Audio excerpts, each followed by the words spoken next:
Om Swastiastu, pemirsa Bali TV dimanapun Anda berada, kembali Bali Post Talk menjumpai Anda bersama saya Nyoman Winata, redaktur pelaksana harian Bali Post. Kita mengangkat topik dari dunia politik karena di pilkada akan segera berlangsung.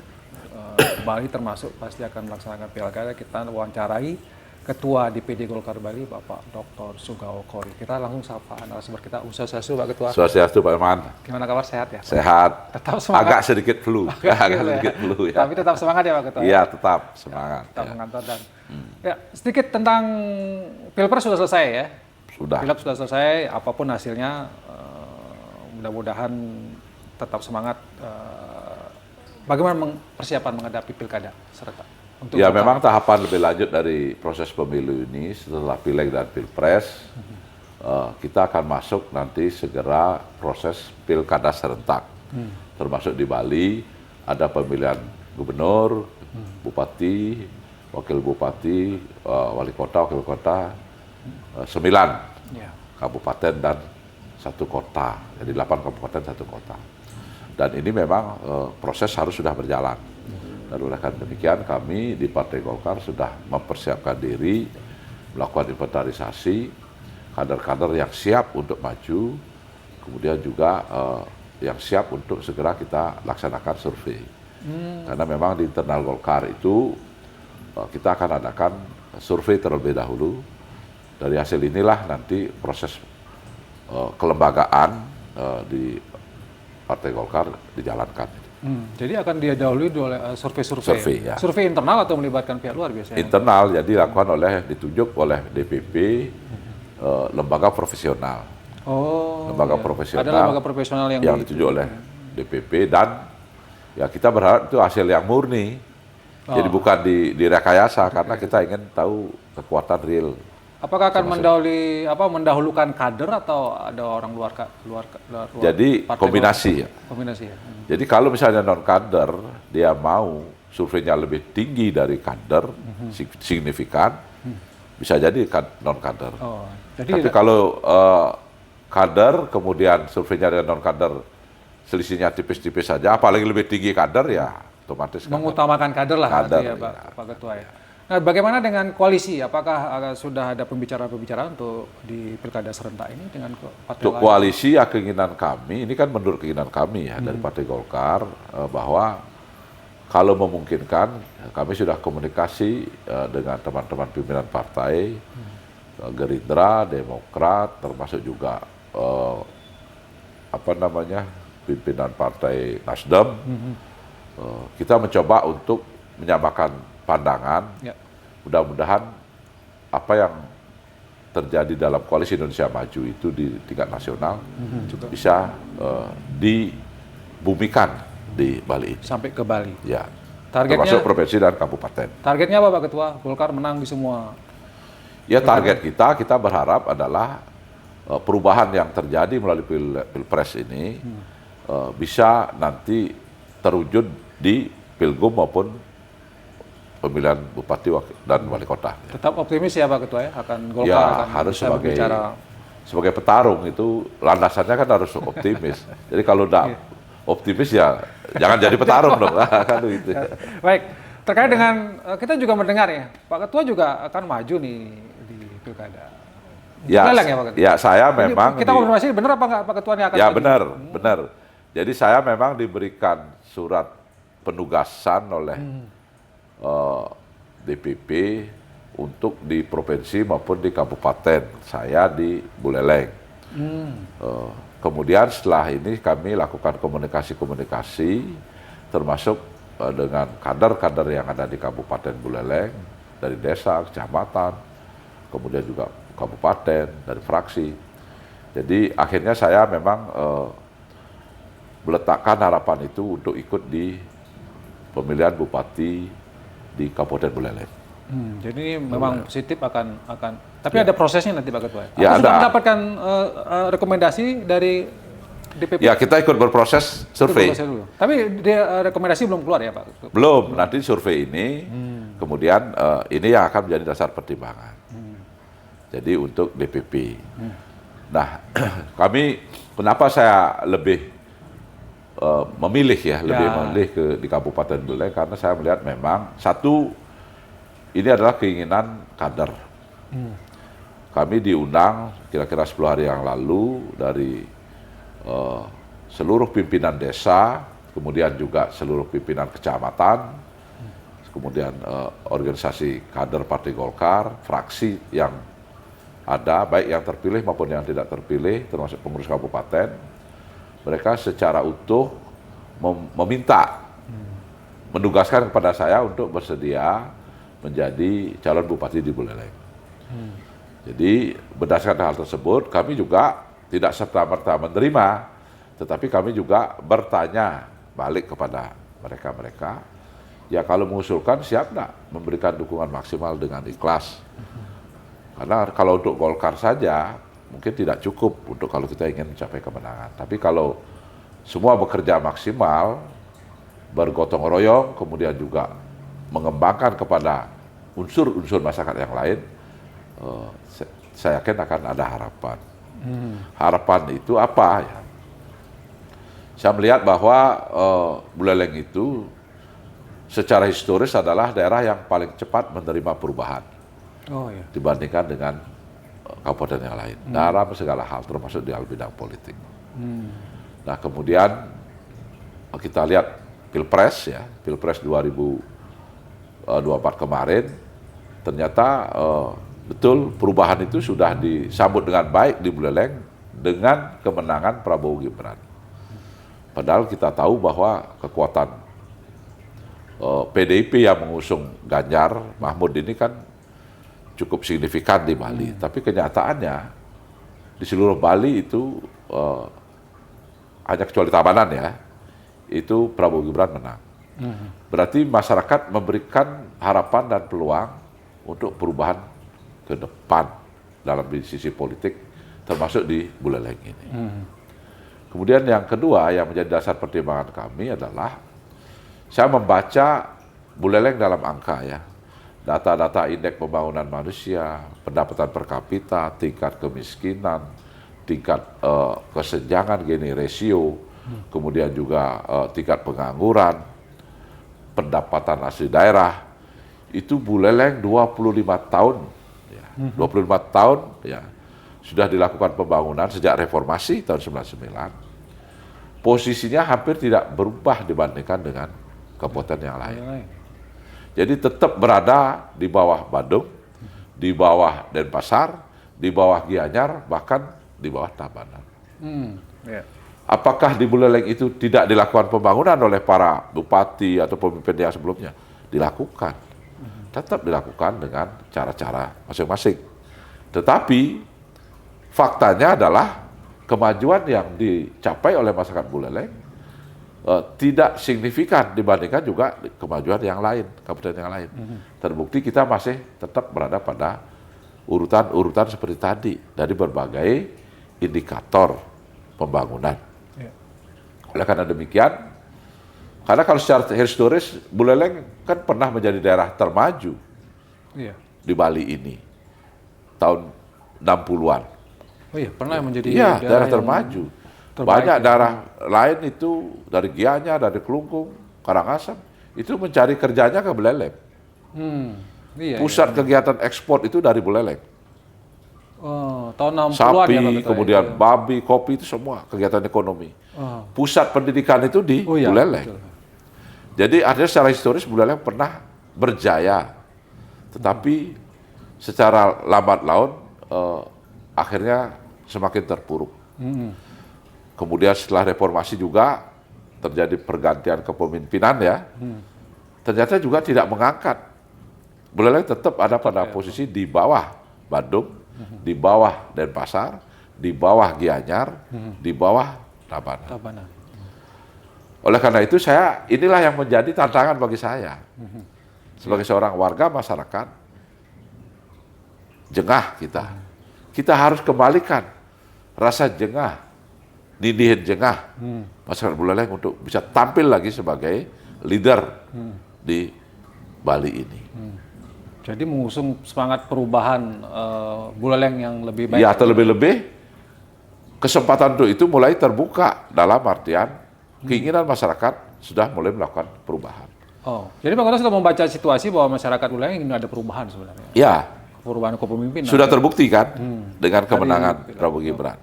Sehingga dengan demikian nanti sudah tidak bisa lagi teman-teman, ya katakanlah dari partai sebelah yang lain, itu membawa jargon satu jalur ke pusat itu. Yang membawa jargon nanti itu adalah Koalisi Indonesia Maju kan. Ya. Dan kita Bali adalah kecil, termasuk juga Buleleng.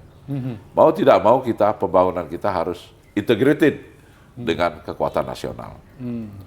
Nah, apa yang harus dilakukan kan itu pertanyaannya. Ya betul. Ya. Next berikutnya apa Yang harus dilakukan menurut saya adalah harus ada terobosan yang signifikan. Jadi kalau menurut saya ke depan Buleleng ini harus dibangun, kita harus komit membangun masyarakat Buleleng. Masyarakatnya. Siapa itu masyarakat Buleleng? Adalah kaum petani, kaum nelayan, kaum peternak, kaum UMKM, kemudian kaum pengusaha, termasuk juga kaum ASN. Inilah yang harus fokus diberikan pembangunan, porsi pembangunan yang lebih nyata.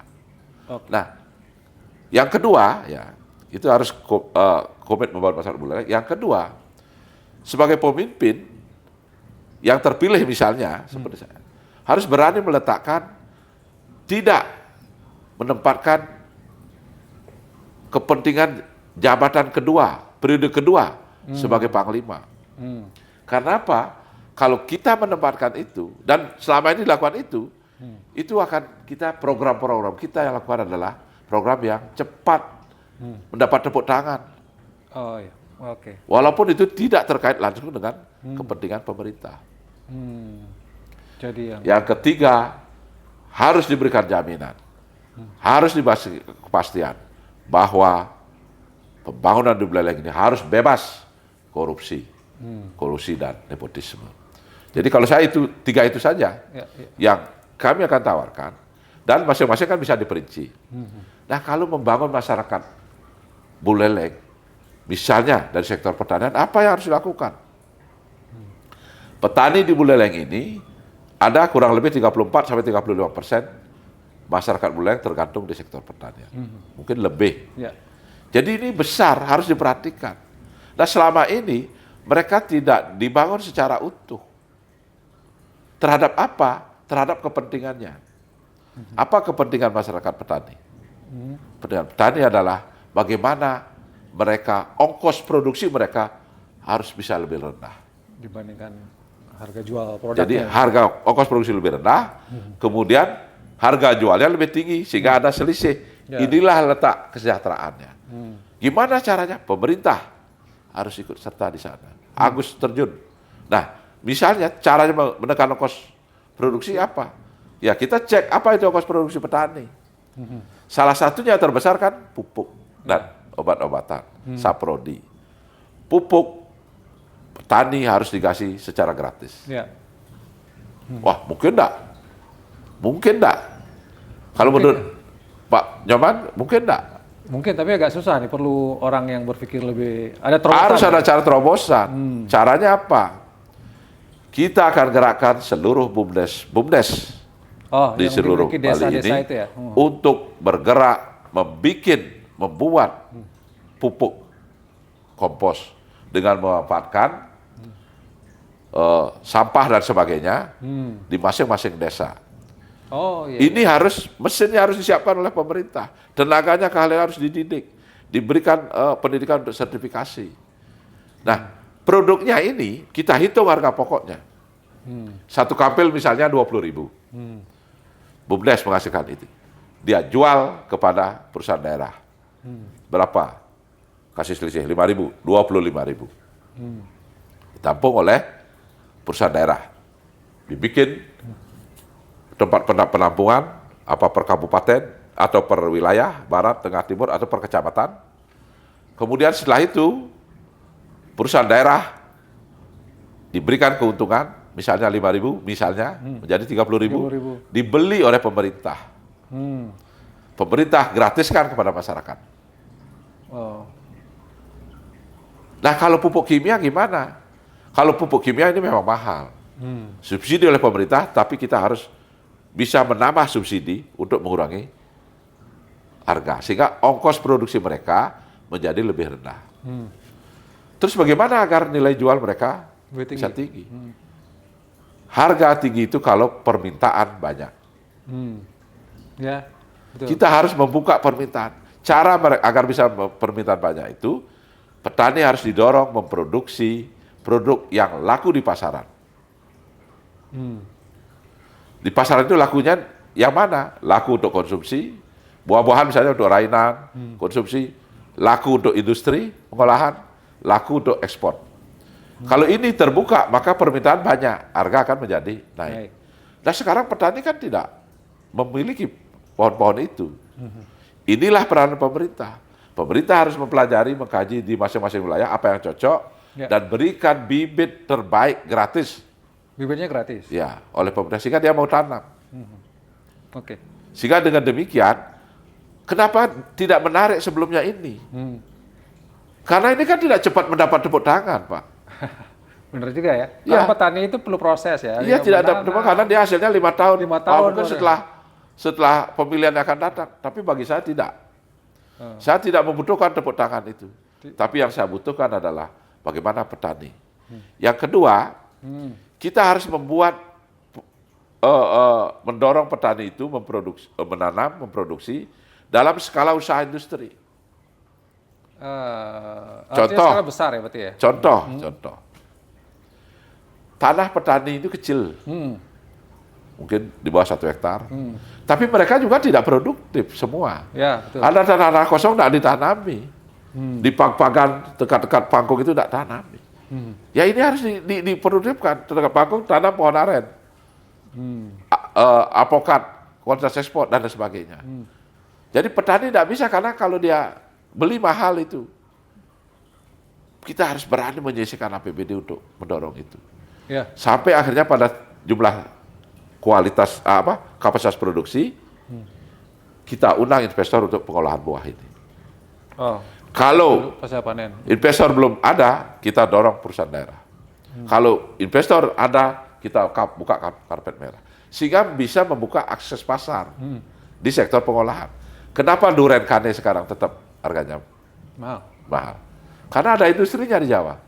Oh, ada yang mengolah ya gitu? Iya, kemudian ada ekspornya setelah diolah. Jadi inilah yang harus dibangun sektor pertanian. Oke.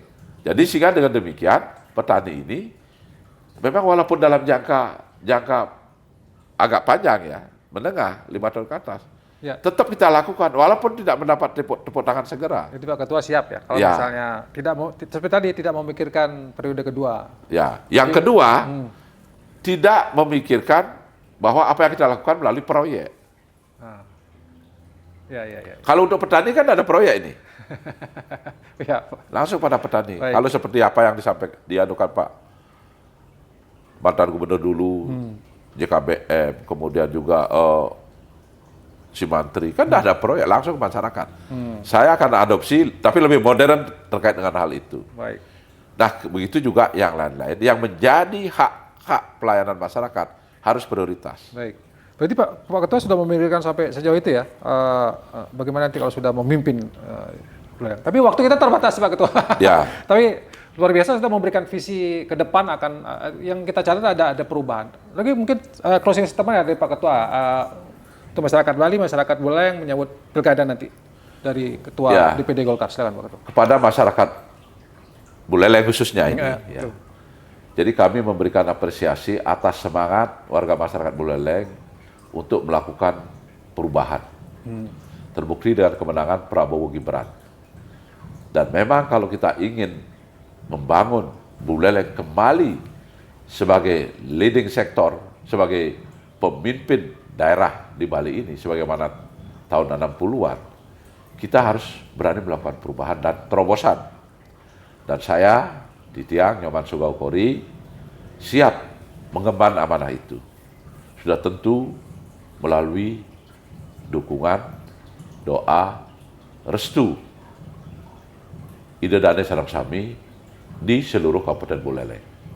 Kebetulan kami juga mulai awal Mei ini akan ada survei dari lembaga independen.